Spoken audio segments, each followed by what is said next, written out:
Here is your baby development guide for week 12, brought to you by Birth Announcements for Baby. Physical development. Is your baby sleeping through the night yet, say 6 to 8 hours? If so, congratulations, you are one of the lucky few. Ironically, you may still wake up in anticipation even if your little one sleeps on. If your little one is not an all-nighter at this point, don't lose heart. Many babies continue to wake every few hours for another month or so. Then they may suddenly amaze you by sleeping 10 hours or more without a break. One way to encourage that is to increase the size of his bedtime feeding. Don't change his diaper during the night unless it is absolutely necessary, and try not to rush into his room at the first sound. We all wake up at various times during the night. Babies are no exception, and they need to learn how to fall back asleep on their own.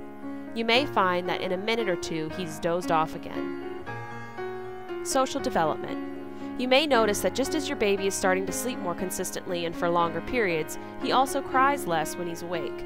There are several reasons for this. Number 1. You have learned how to anticipate and meet many of his needs, making crying less necessary. Number 2.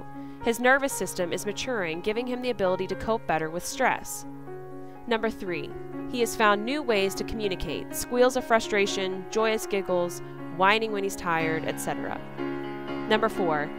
If he has suffered from colic, those symptoms start to ease about this time. Experts agree that the more quickly and consistently you respond to your child during those first 6 months of development, the less demanding he probably will be as he gets older. Once he's completely secure in you and your affections, he'll be able to separate from you over time and become a happy, independent little person. Intellectual development. It has been said that for babies and toddlers, repetition is the soul of wit. In addition to amusement, the repetition of simple activities has another important function. It helps to build their memory. The more an act is performed, the more likely it is to be remembered, and a memory trace is established in the brain. Once a baby can remember things from one day to the next, he'll probably be able to add new behaviors to existing repertoire rather than reinventing the wheel. A study of the Educational Testing Service suggests that 3-month-olds have developed short-term memory. They're able to recall repeated signals well enough to actually become bored with them.